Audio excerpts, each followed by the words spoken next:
तो आज हम क्वेश्चन स्टार्ट करते हैं। तो सिंगल कॉलम कैश बुक जो आज आपसे मैं डिस्कस करूंगा। क्वेश्चन यहाँ पर लिखा हुआ है, सॉल्व करवाऊंगा, उसके बाद आप इसका एक स्क्रीनशॉट ले लीजिएगा। तो इसमें क्या लिखा हुआ है, started business with cash ₹20,000। Business start किया उन्होंने 20,000 रुपये से। मैंने आप सबको क्या बोला था, जब हम कैश बुक बनाएंगे, कैश बुक का जो फॉर्मेट आपसे डिस्कस कर लेता हूं। तो कैश बुक के फॉर्मेट में क्या जाता है, 2 हिस्सों में डिवाइड होता है। ये सेंट्रल प्लेस जो सेंटर पॉइंट आ गया, ये वाली जो साइड होती है इसे हम डीआर साइड, जो लेफ्ट वाली होगी, जो हमारे लेफ्ट में होगी, इसे हम डीआर साइड कहते हैं। और जो हमारे राइट में होती है इसे हम सीआर साइड कहते हैं, debit side and credit side. अब इसमें क्या क्या आ गया, इसमें आ जाएगा सबसे ऊपर इधर हम डीआर डेबिट और इधर हम सीआर क्रेडिट लिख देते हैं। अब इसमें कौन कौन से कॉलम बनते हैं, डेट, पर्टिकुलर्स, पर्टिकुलर्स में सारी डिटेल आ जाएगी, क्या क्या ट्रांजैक्शंस है, कौन कौन सी थी। वाउचर नंबर, वाउचर नंबर मैं इस क्वेश्चन में कॉलम बना दिया, बाकी इसका कोई यूज नहीं होता है, आप नहीं भी बनाएंगे चलेगा। लेजर फोलियो, इसको बाद में डिस्कस करूंगा इन दोनों को। तो ये 2 कॉलम यूजुअली वाउचर नंबर नहीं बनाया जाता। एलएफ जो ledger folio, folio means page number, ये कॉलम आप बना सकते हैं। देन इज अमाउंट, ये डेबिट साइड आ गई। और इसी वे से ही क्रेडिट साइड में date, particulars, voucher number, ledger folio और अमाउंट इन रुपीस। तो मैंने आपको क्या बताया था, कैश बुक में सिर्फ एक ही चीज है, पैसा आएगा तो डेबिट, पैसा जाएगा तो क्रेडिट। जो आपको निंजा टेक्निक सिखाई थी, उस निंजा टेक्निक को याद रखिएगा, कोई दिक्कत नहीं आएगी कैश बुक में। So the first entry, started business with cash ₹20,000। Owner ने, राम ने, रहीम ने, जो भी पर्सन है, he started business with cash. वो बिजनेस में पैसा लेकर आया। अगर बिजनेस में पैसा लेकर आया तो बिजनेस में पैसा आएगा या जाएगा, बस ये देखना आपने। जब ओनर बिजनेस स्टार्ट किया, ओनर ने, तो बिजनेस में पैसा लेकर आया। तो बिजनेस में पैसा लेकर आया अगर, तो कहां पर आएगा, it will be here on the debit side. हम ऊपर इधर लिख लेते हैं 2020 2020। अब जितनी भी ट्रांजैक्शंस होंगी इसके नीचे लिखते चलेंगे। तो फर्स्ट क्या आ गई, March 1, started business with cash means to capital account, to capital account। तो कैपिटल कितनी लेकर आया था, कैपिटल लेकर आए हैं 20,000। मैंने क्या बताया था, डेबिट साइड में जब भी लिखना होगा टू लिखना है, आगे अकाउंट आ गया, टू कैपिटल अकाउंट, और अमाउंट में अमाउंट की वैल्यू लिख दी। क्लियर है। Next is March 2, bought goods for cash. Goods खरीदी और कैश पर खरीदी, पैसा आएगा या जाएगा। जब गुड्स खरीदी पैसा जाएगा, तो पैसा जाएगा तो it should be on the credit side, March 2। और क्रेडिट साइड में हम लिखते हैं बाय परचेजेस अकाउंट। कितनी अमाउंट, 5,000। कितने के गुड्स खरीदी, 5,000 रुपीज की गुड्स खरीदी है। Next transaction, sold goods for cash 4,000। Fifth को उन्होंने गुड्स बेची 5,000 रुपए की, कैश पर अगर बेची तो कैश आएगा, तो March 5 अगर कैश आएगा तो डेबिट साइड में लिखेंगे। अगर कैश आएगा डेबिट में लिखेंगे।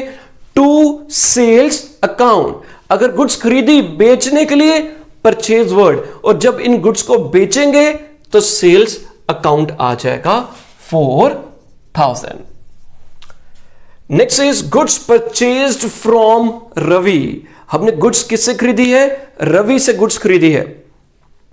मैंने जर्नल एंट्रीज में बताया था, अगर सिर्फ नाम लिखा होगा, गुड्स परचेज फ्रॉम रवि, सिर्फ नाम लिखा है, आगे कुछ नहीं लिखा हुआ, इट मीन्स ये गुड्स उधार पर खरीदी हुई है। ये गुड्स किस पर खरीदी है? उधार पर खरीदी है, कैश पर नहीं है।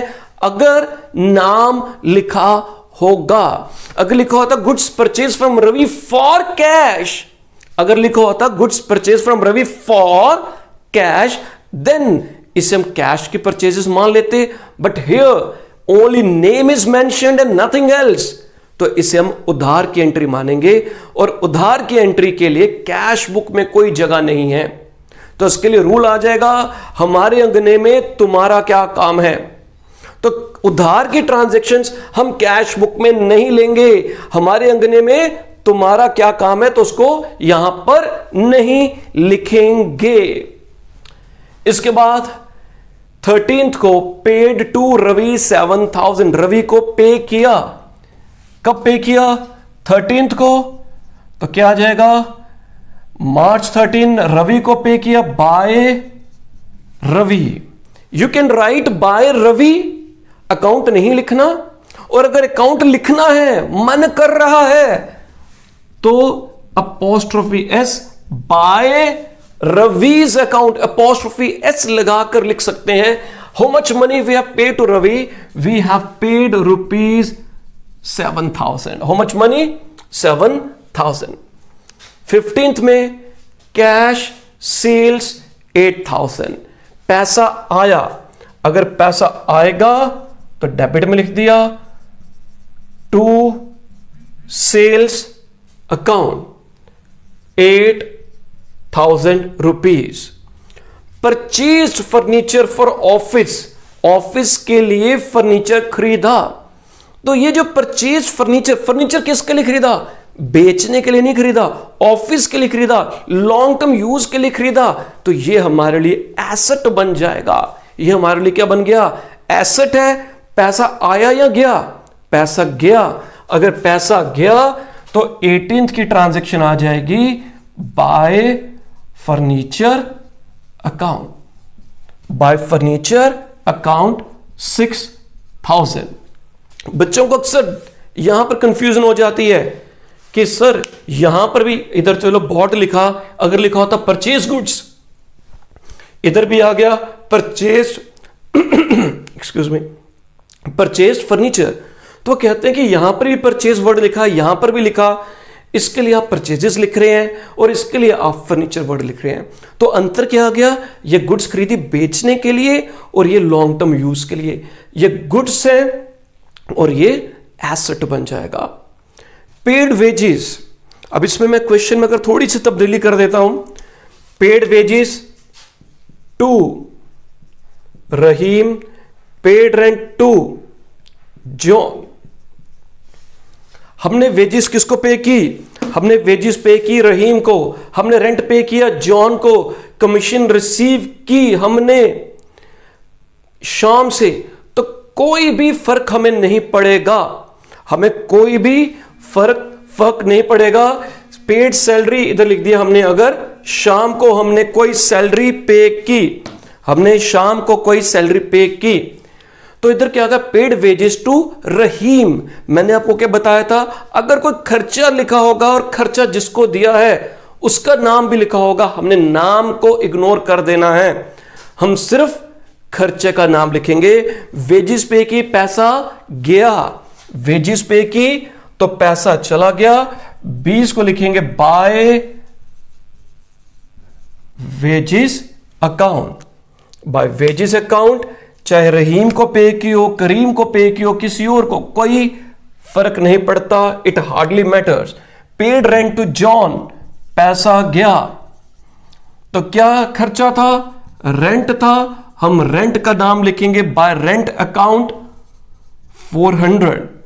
रिसीव्ड कमीशन 600, पैसा आया, तो अगर पैसा आएगा तो डेबिट साइड में लिखेंगे कमीशन अकाउंट। कितनी कमीशन मिली? 600 rupees. Withdrew for personal use, business से पैसा विड्रॉ किया, ड्रॉइंग्स होती हैं, और जब बिजनेस से पैसा विड्रॉ किया तो बिजनेस से पैसा जाएगा, तो अगर जाएगा तो क्रेडिट में आ जाएगा, और इसकी तारीख है तारीख पे तारीख, तारीख पे तारीख, बाय ड्रॉइंग्स 1000।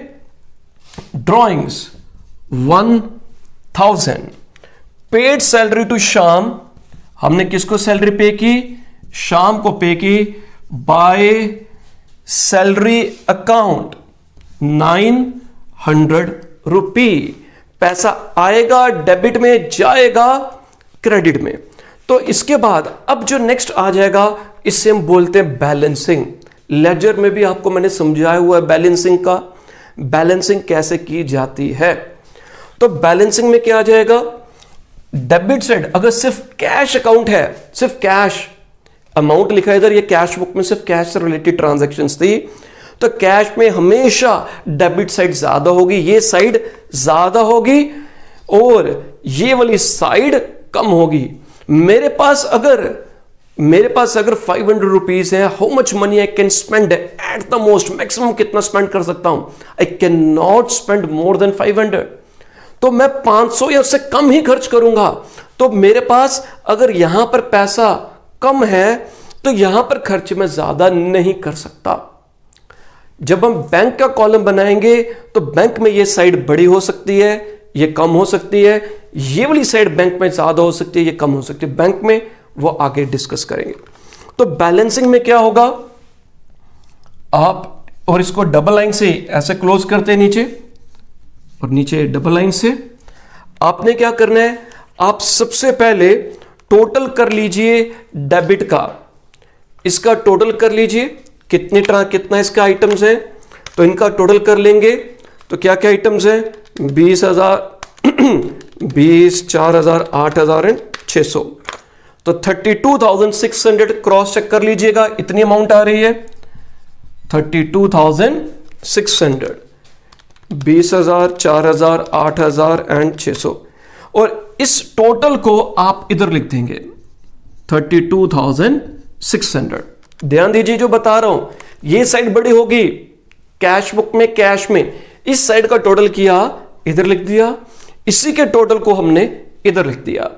अब इसके बाद क्या करेंगे, यहां तक का, इधर तक का जितनी भी आइटम्स हैं इन सब का आप टोटल करेंगे और इस टोटल को आप इसमें से माइनस करेंगे। पहले हम टोटल करते हैं, फिर इसमें से माइनस करेंगे और उसे हम लास्ट डेट 31 को लिख देंगे इधर। बाय बैलेंस सीडी, सीडी बोले तो कैरिड डाउन, सीडी बोले तो कैरिड डाउन, ठीक है। CD means carried down. और बीडी एक आएगा ब्रॉट डाउन, ब्रॉट डाउन, वो ओपनिंग में आएगा, इसमें ओपनिंग बैलेंस नहीं गिवन था। तो अब हम पहले इनका टोटल कर लेते हैं, कौन कौन से आइटम्स हैं। तो कोई बच्चा जो क्लास में तो है नहीं तो कोई बच्चा डिक्टेट कर देता, मैं टोटल कर लेता। चलो 5,000, 7,000, 6,000, 380, 400, 1,900, 20,680। तो यहां तक का टोटल 20,680 आया। एक बार चेक कर लेते हैं, कोई जल्दी जल्दी में कोई गड़बड़ तो नहीं हो गई। 20,680, ये जो टोटल यहां तक का आया, इस टोटल में से आप 32, इस टोटल को क्या करेंगे, 32,600 में से माइनस कर देंगे। तो माइनस करने के बाद इधर वैल्यू आ जाएगी 11920, 11920 ये आ जाएगा बाय बैलेंस कैरी डाउन। तो आपने ये जो टोटल किया, इसे आपने रफ में लिख दिया साइड में, और 32,600 में से इसके आइटम को माइनस किया, और जो कैरी डाउन आ गया, इस कैरी डाउन को, ये मार्च था, नेक्स्ट मंथ नेक्स्ट डेट कौन सी आ गई, अप्रैल 1, इधर लिखेंगे to balance BD, BD means brought down, यहां पर था, इसको यहां पर हम नीचे ब्रॉट डाउन लेकर आए 11920, 11920। तो क्वेश्चन आपके पास यहां पर सॉल्व कर दिया। देखेंगे आप, जो पैसा आएगा डेबिट में, पैसा जाएगा क्रेडिट में। डेबिट में 2 लिखते हैं, क्रेडिट में बाय लिखते हैं, और इसके अलावा उधार की एंट्रीज नहीं आती इसमें। तो आप इसको सॉल्व करेंगे, डाउट है पूछेंगे, स्क्रीनशॉट ले लीजिए आप इसका। ठीक है जी, okay, thank you, bye bye, take care.